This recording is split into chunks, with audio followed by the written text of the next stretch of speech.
Why We Remember Halloween, written by Dave Trumbore, narrated by me, Dave Trumbore. When I was 17, my dad sprained his back the week before Halloween. It was a bad injury, but the way he reacted, you'd think it was the end of the world. What was he most worried about? Not his own health, or how we were going to pay the bills, or how Tommy and I were going to take care of him without missing school and work. His main concern was our Halloween decorations, and who was going to finish putting them up now that he was out of commission. "There's a lot to do, Mikey, not a lot of time."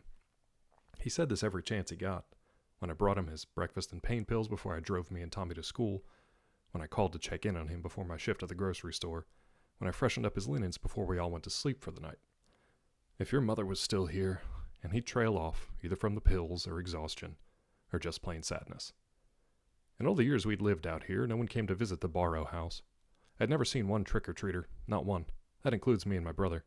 We had to drive into town to even find another house, let alone one that was handing out candy. Our house was out in the Pennsylvania boonies, a little run of flat field between two small hills, up creek from a boggy marshland at their base. The only thing that passed for a road in that place was our long driveway that cut through the property and ran right up to the front yard.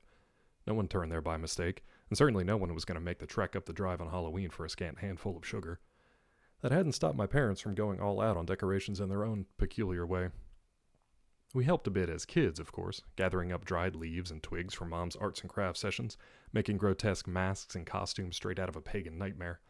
When those are done to her exacting specifications, we'd take any extra kindling and toss it into the 2 burn barrels on top of the hills for the Halloween bonfires.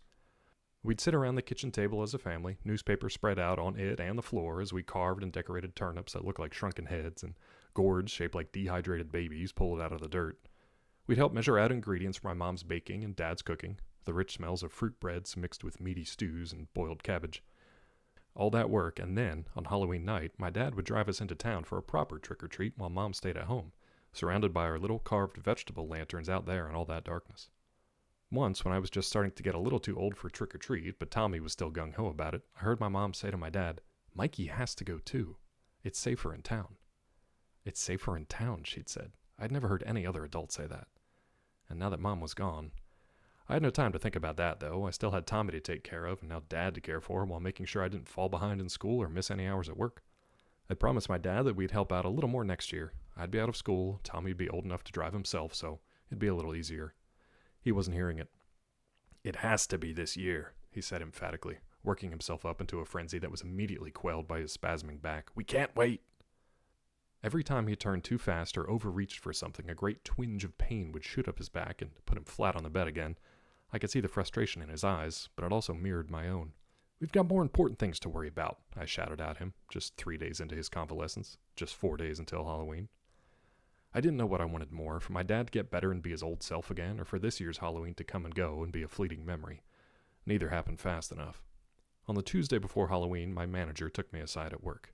"Big plans for Halloween?" she asked. I gave her a confused look. She gave me a confused look of her own. "Your dad called and said you needed off for the rest of the week?" There must be some mistake," I offered, feeling my face turn red. "I'll be here like normal." "Oh, sorry," my manager said. "I already gave your shifts to Eddie. He was looking to pick up some extra work. Sorry," she said again. Okay," I said, not knowing what else to do, not old enough or confident enough or smart enough at the time to push back and explain that it was all some sort of misunderstanding, but that I really needed the hours too. "Sorry, Eddie." Instead, I finished my shift and then brought my anger home to vent on my father. "Why'd you call my manager?" I asked while holding his dinner tray. "Why'd you make me lose my shifts when you know we need the money? Why?" I practically dropped the tray on his lap. He grunted but made no attempts to defend himself or justify his actions. "You're needed here," was all he said. "No," I replied, heat rising in me like a pressure cooker. "Where I'm needed is everywhere. I need to take care of you. I need to take care of Tommy. I need to not fail out of school my senior year. And I need to keep working so that I can feed us, put gas in the truck, and keep the lights on. What I don't need is to waste time carving faces into vegetables and waste money on food for people who never show up. No one ever comes here." My dad looked at me with the most earnest expression I'd ever seen on his face. Not like a father to a son, but one adult to another. Man to man. Equals. It was a look that spoke to vulnerability. A pleading look, not a commanding one. And it scared me. "Michael, they always come," he said. "That's why you need to be prepared." He ignored his dinner for the moment. Instead, he turned in his bed toward the side table. A spasm laid him flat again and sent his dishes rattling. "There, in the drawer," he said. a sheen of sweat across his forehead. I opened the drawer. I found a sheaf of loose papers, but the handwriting on them. "Your mother's notes," Dad said, "with some of my chicken scratch in there, too." Sure enough, the graceful looping curves of my mother's cursive handwriting took up most of the lines, while my father's hack-and-slash penmanship sullied the margins. Where her writing made words like punkies and mangelwurzel and barmbrack and coal cannon feel like part of an incantation, he had ruined the spell with his annotations. Turnips, big dirty beet things, fruit bread, and potatoes and cabbage, lots of butter. "What is this?" I asked, only just starting to realize with a creeping dread what it was for real. "What is this?" "It's your life for the next 3 days if you want to see November," he said. That feeling of dread grew colder, darker. It filled the empty space of the room. "Now," Dad continued, "call your brother in here. You're going to need all the help you can get." The next 3 days were a pagan whirlwind. My dad had called the school to say that me and Tommy were sick and would likely be out until next week, but he'd also given me a shopping list, which was a bit ironic. "You couldn't have given me this yesterday, when I was actually working?" I asked. He shrugged, winced in pain, and tried to explain it away. "I thought I'd be up and around," he said. "But now time is short." I'd given up arguing. It only ate up more time between now and Halloween, and the shorter that window got, the more agitated my dad seemed to become. He'd only just started to relax once I promised that me and Tommy would go through the Halloween checklist. There was a lot to do. I left Tommy at home gathering leaves and sticks for our crude costumes and masks, a totally normal, worthwhile use of his time. "Are we really doing this?" he'd asked me, a pile of dirty yellow, orange, and brown leaves at his feet. "I mean, this?" he asked, gesturing to the bundle of moss-encrusted sticks in his arms. "I guess so," I said. "Hey, only for a few days, all right?" Tommy had shrugged and gone back to gathering, leaving me to drive off and gather goods of a different sort at the grocery store. A dozen turnips, dirt clinging to their wrinkles and roots, potatoes and cabbage, an onion, and a big block of Irish butter. Since no one, to my knowledge, in rural Pennsylvania had or even knew what a mangelwurzel was, I settled for the largest, reddest beets I could find. Cheap cuts of chicken, beef, even goat. Then came the flour, the spices, the bags of dried fruit, the eggs, the milk, the sugar.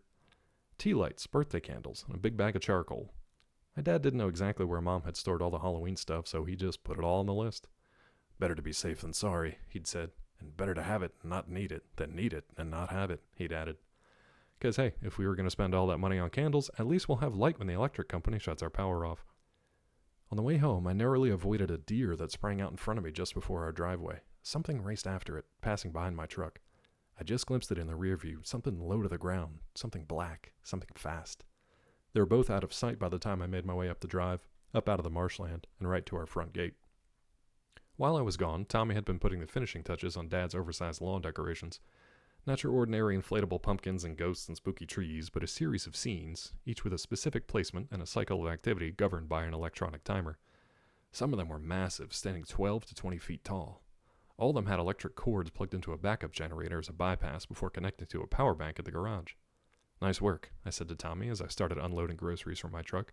I gazed up at the 15-foot-tall Grim Reaper, its scythe swinging down over the garden path and back up again.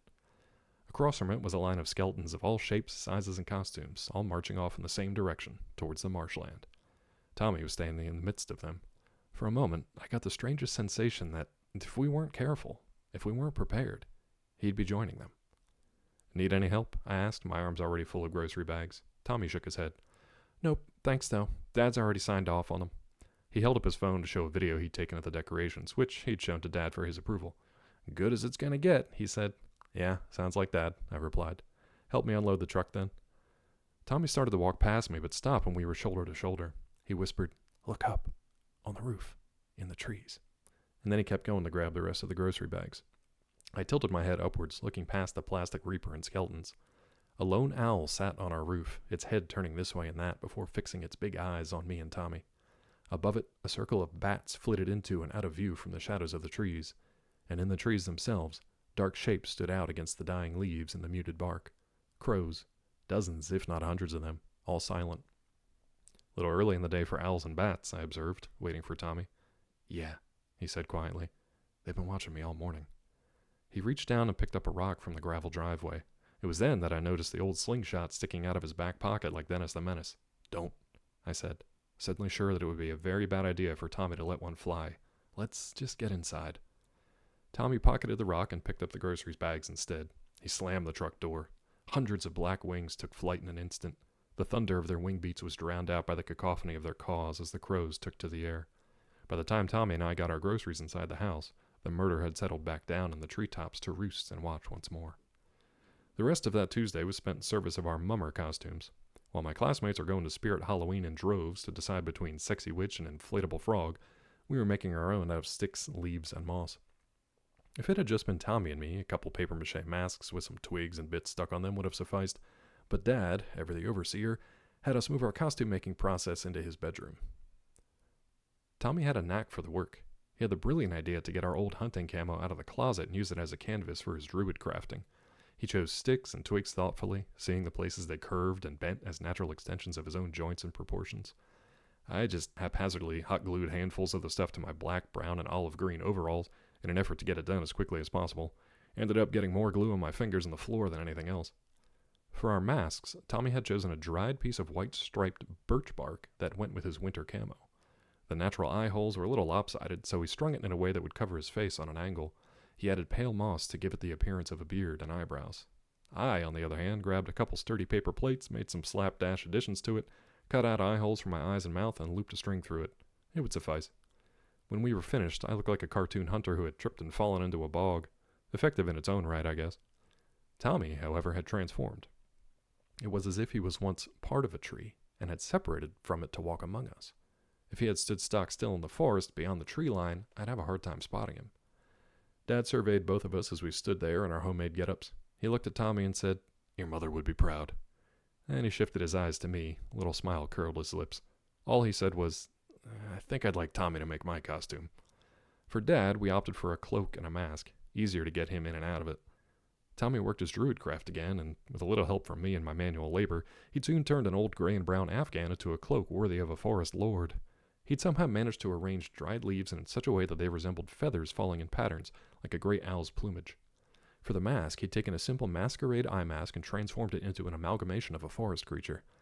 Tommy had used a squirrel's jawbone as a beak. He'd affixed small antlers to the mask and reinforced it to take their weight. Once we'd dressed our father up in his new Halloween finery, we used our phones to show him how he looked. "Good job, boys," was the highest praise our dad ever used, and he said exactly that as we set aside his costume. He'd later tell us that was the best night's sleep he'd had since his injury, but come Wednesday morning, his anxieties returned with the ticking of the clock. "If anyone were to come in right now, they'd think we killed him," Tommy said, hands stained red to the wrists. "It would be good cover," I said, hands and face equally stained, my clothes even more so.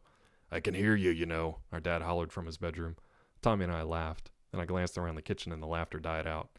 "What an absolute mess," I said. Tommy followed my eyes. A red ring of splotches, slashes, and sprays decorated the kitchen walls, the cupboards, the table and chair legs, the linoleum floor. The sink was awash in pinks and reds. The newspaper beneath us was soaked through in what looked like blood but was actually just beaten turnip juice. "Glad we put the paper down," Tommy said, bursting into laughter a moment later. "Yeah, good thing," I said, laughing along with him as I felt the sticky starchiness of my soaked shirt.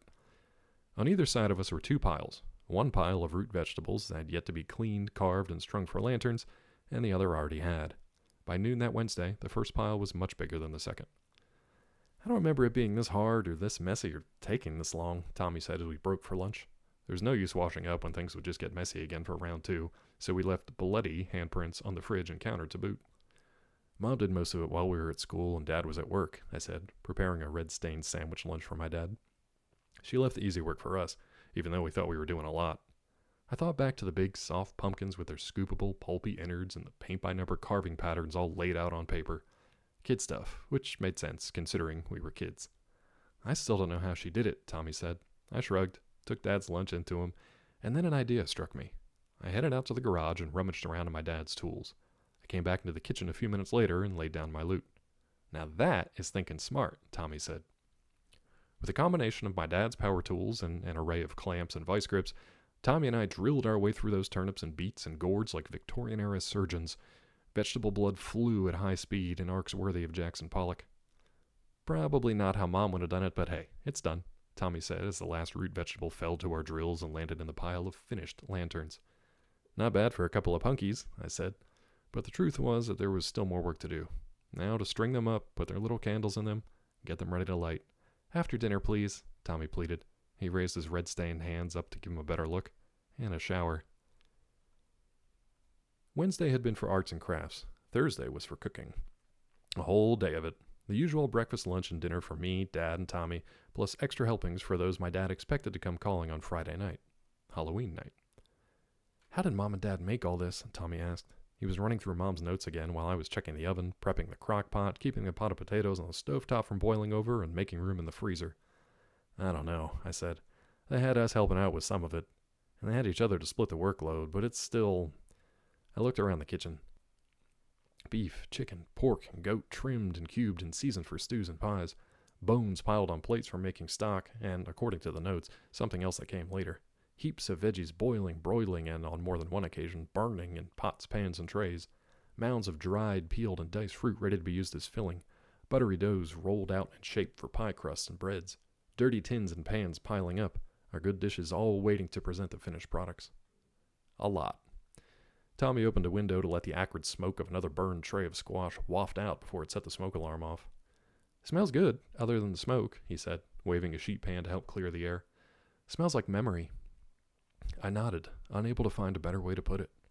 It smelled like Mom, and Dad, and harvest, and Halloween, and Thanksgiving, and family gatherings back when there was family close enough to gather. It smelled like football in the yard, and kites tangling in the treetops, and jumping into leaf piles to send them scattering before gathering them up again. It smelled like warm coffee on cool mornings and hot cider on cold nights. It smelled like dry branches burning in the fire pit and wet leaves steaming in the barrels. And as those memories flowed through me, I felt a familiarity with the cooking that seemed to take over my limbs. I no longer felt the internal pressure of timing every dish, every ingredient. I simply knew. I no longer felt the burn of a hot pan through my oven mitt as if my skin had thickened, hardened, like a veteran chef. I didn't even have to consult Mom's notes and Dad's additions to know what came next. I simply did it. And I brought Tommy in along with me. "You sound like Mom," he said with a smile after I'd given him the instructions for measuring out dry ingredients for barnbrack. I smiled back. I could hear it myself, Mom's words coming out of my mouth. But it was more than that, like when I was a little kid and wanted to help stir the batter but didn't have the strength to do it, so she'd wrap her arms around me, take my hand in hers, and help me. It felt like that now. "Something's burning," Tommy said with a sniff. So much for that spiritual assistance. "Something's burning," Dad yelled from the bedroom. "We're on it." Tommy and I yelled in unison before falling into a fit of giggles. I opened the oven door. Dark smoke came billowing out. I yanked the tray of burnt onions out of the stove and shook it off outside. Tommy was inside, fanning smoke away from the alarm. "One for the fairies. I hope they like 'em crispy," I said. "Now." I turned back to the chaos of the smoke-filled kitchen and the cooking list that was still only half done. Where were we? "The yard decorations are done?" Dad asked, first thing Friday morning. "Yep, up and running as we speak," Tommy said. "Generator's gassed up and ready if needed." "Okay," Dad said. He squinted his eyes, lowered his glasses, made a check mark on his list. "You put the punkies on the gates and the fences?" "Yep," I said. "Did it last night. All four corners, gate posts, all along the fences." "Good, good," Dad said, scanning for the next item in the list. "And the burn barrels?" "Locked and loaded," Tommy said. Dad gave him a questioning look. "Meaning they're full of kindling and covered up with a tarp in case it rains." "Excellent," Dad said. He made a check mark and then silently read over his list. "That should do it for outside. And we've got our costumes and masks," he kept reading. "Everything ready for supper?" Tommy and I exchanged a worried glance. Dad was not about to budge. "Hop to, boys," he said. "You know what to do." This place looks absolutely mental. Tommy was right. While my friends were busy decorating their own homes for Halloween parties with orange and black streamers, plates and napkins featuring black cats and orange pumpkins, punch bowls full of smoking witch's brew, and a Monster Mash playlist blaring on the speakers, the Barrow House looked like it was playing host to a wake. We'd set up tables and chairs all throughout the house, as if we were expecting upwards of 20 visitors. Every place setting had a dinner plate, dessert plate, glassware, and silverware.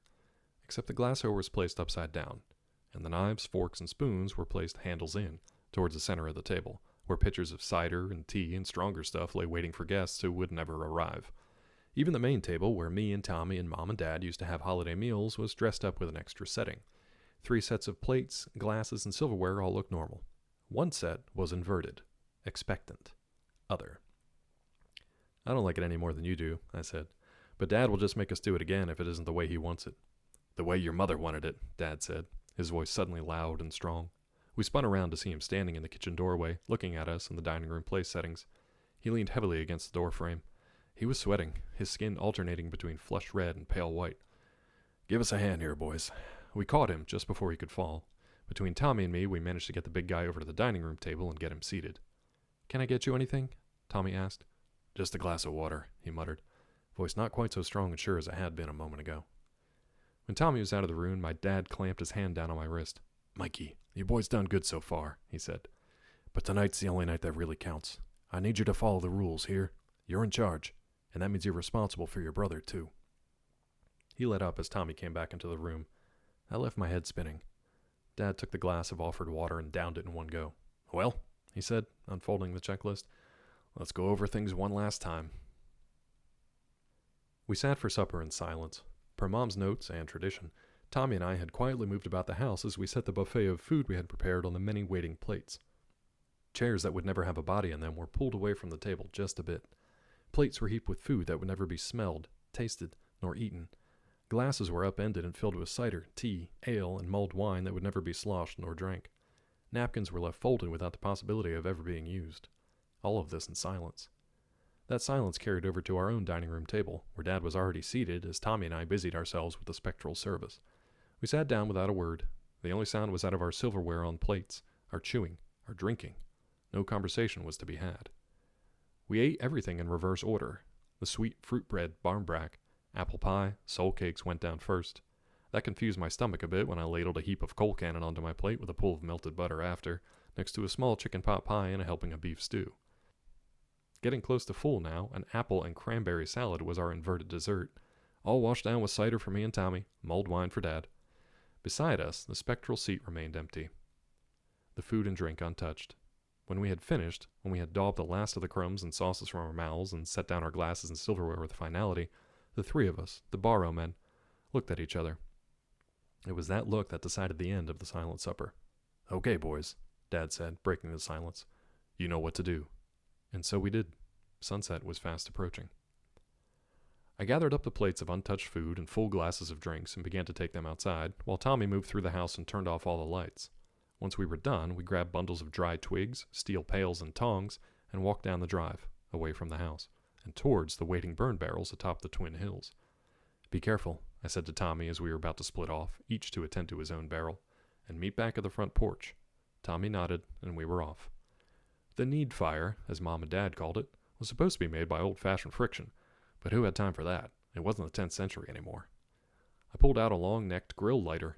I pulled the tarp off the burn barrel, which Tommy had already filled with dry kindling and topped with grills filled with lighter fluid-soaked charcoal briquettes. "Just like the Druids used to do it, right, Mom?" I said to no one. The sun was getting low. The yellows had turned to oranges, which had turned to reds, which were marching towards violets as I watched. Before the day's light left, I stuck the long neck of the lighter in through one of the holes at the base of the burn barrel. I sparked it, let the flame lick the kindling, and set it alight. While the fire grew below, I lit the grill-turned brazier and watched the flame spread over the flammable coals. I saw Tommy's own bonfire light up almost exactly at the same time. The synchronicity of it made me smile out there in the dark. I waited for the coals to glow red-hot. I used the bundle of twigs as kindling to light the tea lights and the smaller punkies spiked along the fence. When they were lit, their lopsided grins and wrinkled eyes glowing in the dark, I turned the burning coals with my tongs, dropping a few into the steel pail and letting the others burn on both sides. I placed the glowing coals in the larger carved lanterns on my side of the gate post and the corner fence posts. And on the way back, I lit more lanterns along the path with flames kindled by the need fire. Tommy joined me, and together we walked through the smoke that gathered and drifted down into the depression between the two hills, all along the lantern-lit path to our home. When we got to the front porch, we turned and looked back. The sun had fully set, and the night sky was eerily black, as dark clouds blotted out the moon and stars. The only points of light were our little glowing lanterns and our roaring bonfires atop the twin hills. "What's that?" Tommy asked, squinting and pointing off into the distance at the same time. "Down there in the bog." Our house sat up ever so slightly from the marshland. On any other night, I couldn't tell the bog from the dark tree line and the night sky above. But tonight, dozens of tiny green and blue lights flickered into being, and then poofed into darkness once again. "Shit," I said, remembering Mom's notes, Dad's warnings. "Fairy lights, will-o'-the-wisps, friars' lanterns. We forgot something." Tommy snapped his fingers. "The bones!" I slapped my forehead. "The bones!" We each raced into the house and grabbed a plate of bones we'd set aside during cooking. Dad said something in alarm as we dashed about, but we were too busy to hear him. We raced back up the walk and dumped the animal bones onto the glowing coals of the brazier. Mine almost went out as the blood and juices hit the coals with a cold splash, but the fire roared back a moment later. The scent of burning meat rising in the air was impossible to miss. When Tommy and I reconvened at the front porch, we noticed that the distant fairy lights had not dimmed nor receded. If anything, they were stronger. "Is that supposed to happen?" he asked. I'm not sure," I said. Then Dad hollered for us to come inside. "Boys, you've done what you can. Time for the mummer's farce," he said. He was struggling in his chair, trying to wrap the leaf-embroidered cloak around himself. "Now come help me with this blasted thing." "This is not how I pictured our Halloween," Tommy said. His voice was muffled somewhat by his mask. He looked like a lightning-struck tree stump that had sprouted in front of our porch. The only thing breaking the immersion was the slingshot sticking out of his back pocket. "You're telling me," I said, my lips brushing up uncomfortably against my shoddy paper mask. "Even the worst night out trick-or-treating beats this." We had been waiting there for hours. No light but the little coals glowing in our turnip and beet lanterns all along the walk, in the windows, atop the fence posts. The giant Grim Reaper and its walking skeletons would sometime catch our attention as they went through their mechanical motions out there in the near dark. Beyond that, nothing stirred. Our dad had told us to stay off the roads, but offered no pearls of wisdom beyond that. Nothing more than what he told me earlier, about sticking to the rituals, about keeping Tommy safe. I could have used a few more details about what was to come. Tommy nodded towards something in the distance, or at least I think he did. It was difficult to tell with that costume of his. "Do those lights seem to be getting closer?" I looked out past the bonfires on the hills, down towards the bog. Either the fairy lights had grown in intensity, or Tommy was right, and they were coming nearer. "Stay out of sight, behind the bonfires," I said, stretching my limbs, grateful for an excuse to move again. "I'll check it out." I didn't know if Tommy had listened to me, or where he had gone, or what he had intended to do. If I had, I probably would have tried to talk him out of it. And that would have been the end of me, of all of us.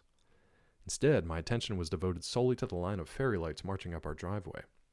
I stepped as close as I dared to the invisible boundary marked by the bonfires, just a few feet shy of the lantern-lit fence and gate that barred the way. The fairy lights, abiding by custom, kept to their side of the boundary too, and as they neared, they resolved into recognizable shapes. Perhaps not their true forms, because what is the true form of a fairy anyway, but they revealed themselves as things I'll never forget. First and foremost was a great black horse with a wild mane of pure darkness and yellow eyes that burned like a blacksmith's crucible. There was a foul smell of sulfur, a sickening sweetness like overripe berries. A wave of malevolence radiated from this beast. The strength of it was only lessened because I remained on my side of the barrier.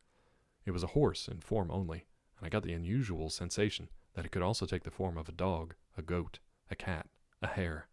That wherever it walked, livestock died, crops withered, milk soured, and eggs rotted. Fences could not stop it. I felt a creeping dread that my need fire might not be enough to stop it either. I had a sudden need for sharp spurs and cold iron, things as foreign to my eyes as this beast before me.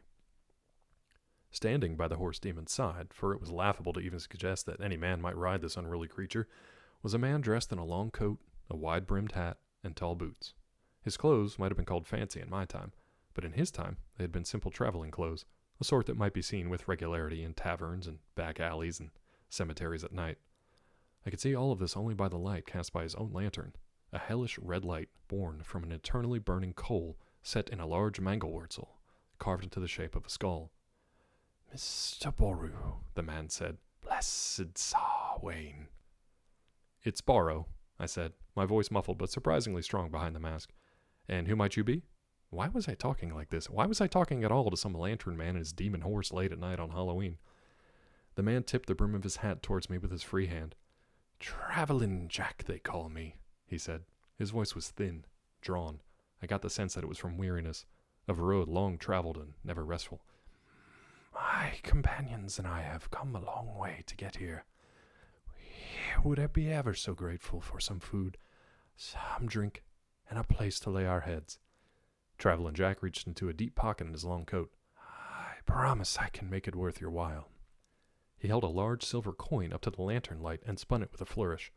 Though it spun too fast for my eyes to see, especially in the dark, I somehow knew what was engraved on that coin. On one side, a cross. On the other side, the devil. "We're well full up for the night," I said, words coming from somewhere unknown. "May the road rise up to meet you as you go on your way." Travelin' Jack smiled. The horse demon bared its teeth, sharp, glistening fangs that shattered the illusion that it was a horse. It was anything but that. "That is a shame," Jack said, though he did not look particularly put out. He looked, in fact, as if he had expected just this turn of events. "My friends will be very disappointed." He snapped his free hand. The coin disappeared. As it did, the rest of the fairy lights resolved into their own monstrous avatars. Some were small, like the little man with a face like a shrunken apple who sat astride a flying cattail and drank something heady from a thimble, or the wee man nearby, dressed all in red with a mischievous grin, balancing himself atop the point of his cap and spinning, spinning, spinning. Others in the near distance were closer to my size, which was every bit as disconcerting as the tiny men prancing about the feet of Traveling Jack. Because one, dressed in a red cap and coat, cradling the hairiest baby I had ever seen in its arms, looked like an enormous rat standing on its hind legs, sharp teeth bared in its pointed mouth.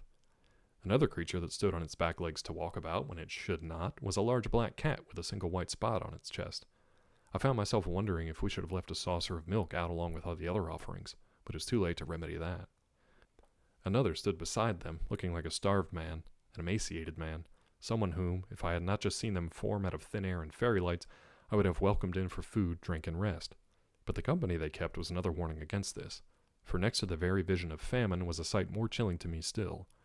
Though I wore a mask and costume, the person standing next to him was my exact double. He seemed to look through my mask, to see me with knowing eyes and a hungry smile. The ground shook. A deep thrumming sound vibrated the air. In the distant marshland, water and earth erupted into the sky as giant beings hauled themselves up and out of the muck. It was impossible to tell their size at this distance, but as they came nearer, their footsteps shaking the ground, their horrifying forms came into relief. One giant had only one eye in the middle of its face, beneath a coarse tuft of hair. It had no arms, but a single hand sprouted from its chest. It hopped forward with ease on one strong, sturdy leg, and the ground trembled as it moved. Worse still was the giant who came after him. There's nothing quite so strikingly dissimilar from a human about him, except for his size, but I had such a malevolent feeling when looking at him that I had to avert my eyes. It was a sudden shaft of moonlight that drew my attention back to him, back to his face. A large, swollen, venomous third eye protruded from his forehead. Before I could look away, I felt his gaze strike me as if it were a snake. My mask disintegrated and fell to the ground as dust. "Ah," Jack said, seeing me now for what I was without my mummer's farce. "Master Borrow it is, then. Is your father home, lad?" More giants lumbered forward in the poison-eyed monster's wake, and above them all flew ever more lights in arcs across the night sky, fairy lights replacing the stars in their endless circling, round and round. Names came to me unbidden. Puka, Chloricon and Leprechaun, the Far Darig, Kat-Shi, Fear-Gorta, the Fetch, Fachan, Baelor, the Fomorians, the Slew. And with the names came a feeling of warning. Not that I needed it. The sight of them all gathered at the gate was warning enough. But still, our need fires held them back. "What do you want with my father?" I asked. I felt a sudden shift in the space to my right. I had a moment of panic, thinking one of the fairy folk had made it past our crude barrier. But all I saw in my peripheral vision was a small, stunted, lightning-struck tree, standing there as still as the night. I smiled, and that gave me strength. "What do you want with us, Travelin' Jack?" The horse demon, the Puka, stamped its feet as I named its companion. To use names, even those willingly given, was to show you were not afraid. "Simply to have a conversation, share a meal," Jack said. "Strike a deal."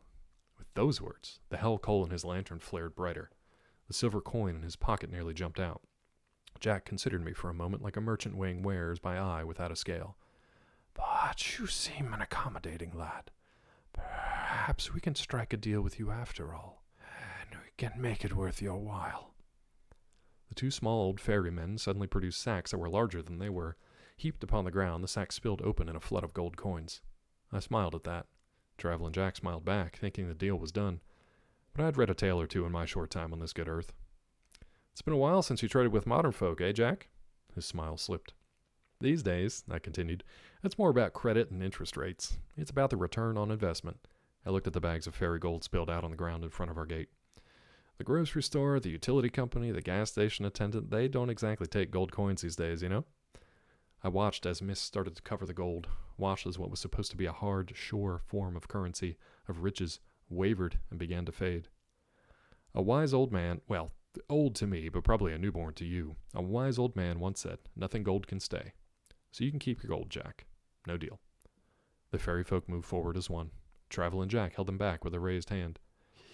"You know, Master Borrow, my friends here have made rather a career out of stealing the souls of your kind," he said. "They're quite good at it. Each of them has their particular talents, And gold or no gold, a human soul is still worth something, even in your world. He smiled again. It was as if the hellish light of his lantern emanated from inside of him instead. So the deal is this, he began. Let us in. Give over your land and keep your souls. It's the best deal you're going to get. Your mother didn't take the deal, and her soul is with us now. Those words hit me like ice water. They washed over me with a draining, life-sapping effect that was worse than gazing into that giant's third eye. I took a staggering step forward and almost stumbled. That would have taken me past the boundary, into their domain, into the other world. It had happened to countless foolish humans before. What made me any different? And if it had happened to my mother? The ground rose up to meet my feet and steadied me once more. I was still on our property.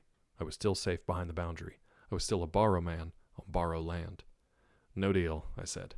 Travelin' Jack, tired of these games or feeling his time running short as the thin space of evening started to knit itself together again, only sighed. Very well then, your soul is forfeit. We will deal with the next Baru in line. He turned to look over his shoulder, the red lantern light illuminating his skeleton from underneath his paper-thin skin. Baylor, if you would be so kind. The lumbering, three-eyed giant turned his gaze on me once more. I had no mummer's mask to protect me this time. Thankfully, I didn't need it. The cloud shifted again. The shaft of moonlight shining full upon Baylor's horrid face was all that Tommy needed. To the creature's shock, they saw a stunted tree come to life. To me, I saw Tommy load his slingshot and send a volley soaring through the air. "The Achille too," Travelin' Jack shouted. "Lou," went the cry from the other gathered fairies. Whether a lucky shot from my brother or aided by spiritual powers that protected our home, the simple stone punched straight through the third eye of the giant Baylor. The shot, nothing but a rock pocketed from our gravel driveway mere hours before, seemed to grow in size as it neared the lumbering fairy, gaining mass, gathering strength. It was enough to fell Baylor, and that was enough to discourage any more attacks from Travelin' Jack and the fairy folk. But still they stood gathered at our gate, waiting. Storm clouds coalesced overhead. The smells of rain and ozone grew stronger. "Your fires will burn out, mortal," Jack said. "And what then?" He looked at our small plot of land behind me and my brother as the first raindrops began to fall. Perhaps he was seeing it for the first time. Perhaps the facade of spiritual protection was starting to melt away. He smiled. "What then?" Lightning struck a tree at the edge of our property, and it blew apart. Thunder rumbled through the air a moment later, and on the growing storm, a howling wind screeched across the night. That sound disturbed even the fairies. They looked this way and that, trying to find the source of it. Surely they had heard a storm or two in their time, right? But there was something about the screech that wasn't right. It wasn't natural. It continued, even as the wind abated. It grew louder. A wail on the wind, not the wind itself. "The Banshee!" a cry went out. The wailing grew louder, so loud now that Tommy and I had to cover our ears with our hands. From the forest on our left, a bright white spectral horse burst from the tree line. On its back rode a woman in a long white dress, her red hair streaming out behind her. Her scream drove the horse on ever faster, and it drove away the hordes of fairy folk gathered before her. "The Lair Bahan! The Marilude!" the spirits cried as they fled before the approaching horse and rider in the gathering storm. Tommy and I watched as the Banshee rode past our hills, east to west, wailing all the while, close enough now to see that the horse had no face, just a skull gleaming white in the moonlight. Neither horse nor rider turned their attention to us. They rode into the night and disappeared, taking Travelin' Jack and his horde with them. As quickly as the storm had come, it was gone just as fast. The skies cleared, the stars returned, the moon shone forth. "Is it done?" Tommy asked once the night had stilled again. "Is it over?" The sound of gentle hoofbeats clattering on gravel broke the silence. "No," I said, "not yet. Look." I pointed down the road towards the oncoming horse and carriage. Moonlight painted a strange picture, one that became clearer as the carriage neared, despite how surreal it was. The single horse was all black, but no ill feeling of doom or dread came with it. Sometimes a horse is just a horse. What was strange was the driver of the carriage, lit by white flame lanterns on either side of his bench where he sat behind the horse, holding the reins in both hands, and cradling his severed head under one arm. Tommy readied another load of his slingshot, but I stayed his hand. "Just a feeling," I said. "Besides, we're still safe behind the gate." The headless man turned the horse, and the black carriage turned with it so that we could see its broad side. The driver jumped down, severed head tucked under his arm, boots crunching on the gravel as he went to open the door. A black dog bounded down out of the carriage without a sound. It sniffed this way and that, nosing the gravel, the driver's boots, the gated boundary. When it was satisfied, it returned to the open carriage door and sat, patiently waiting. Inside the open carriage itself was nothing but darkness, a pitch-black maw that seemed to suck light into it, a void. But from that void suddenly came light, pure white light, illumination itself, and as Tommy and I looked on, that light took on form, became a woman with long dark hair and emerald eyes and a flowing white, unblemished dress, became the very image of our mother. "Elena!" came a strangled cry from behind us.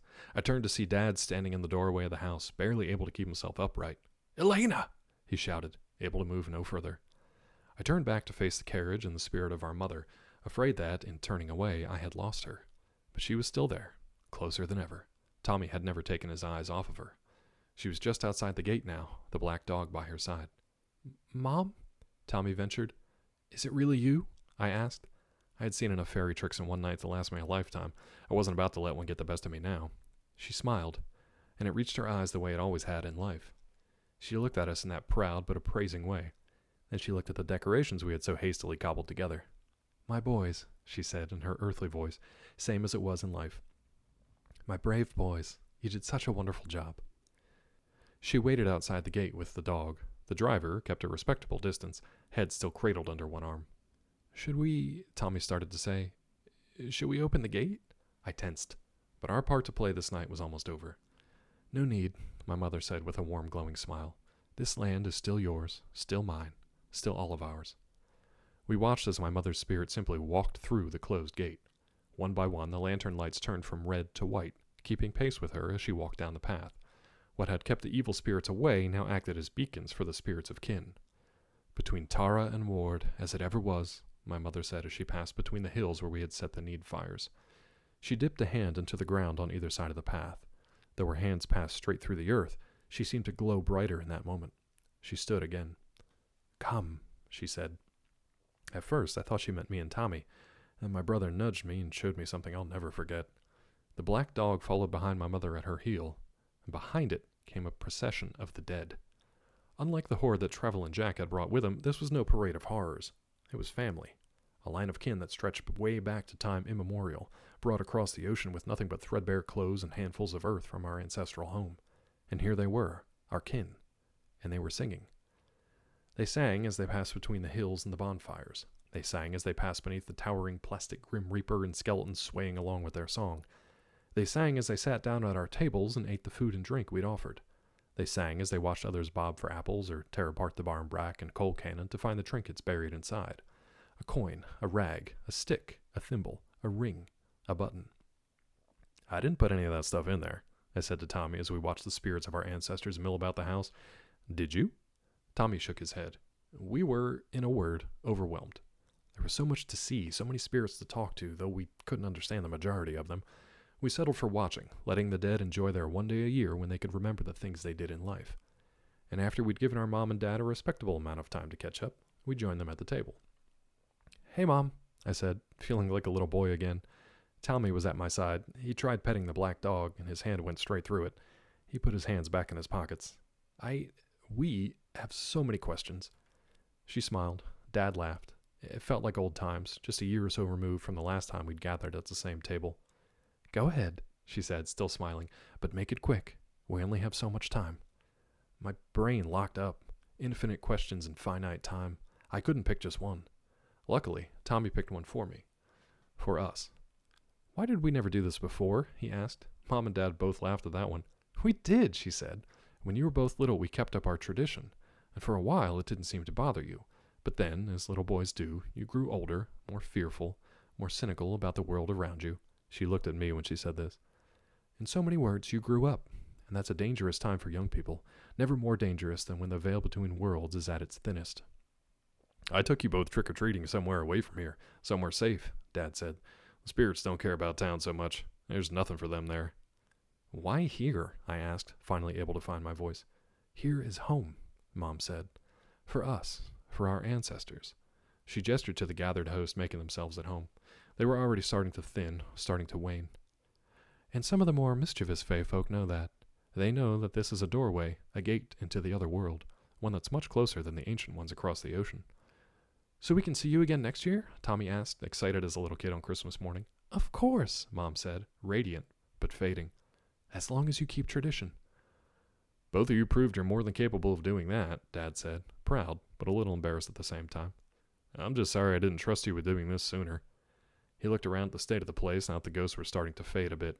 Oh, we do have an almighty mess to clean up in the morning. Mom laughed again. Leave it for the morning. Now, let us enjoy what time we have left as a family. Ever since that night, Tommy and I have kept up tradition. We greeted Mom every Halloween night after chasing off Travelin' Jack and his band of miscreants. We got to know our extended family and even learned some new words and phrases and recipes along the way. The toughest year was when we had to say goodbye to Dad in the mortal world and then wait, unsure if he would return to us at Halloween. He did, of course, and he had a few words to say about the maintenance of the headless driver's carriage. The happiest years were when Tommy and I got to introduce our spouses to our extended family. My wife took the whole thing better than Tommy's husband did. That was why I decided to stay in our little haunted family home while Tommy moved out to the suburbs. But he always came back the week before Halloween to help out. And as our families grew, we showed them the way to prepare, the way to welcome, the way to remember. We introduced our kids to their grandparents, and their parents, and so on. We did this every year in the hopes that, when Tommy and I are gone, someone will remember, and we'll be able to come back too. This is why we keep tradition. This is why we remember Halloween.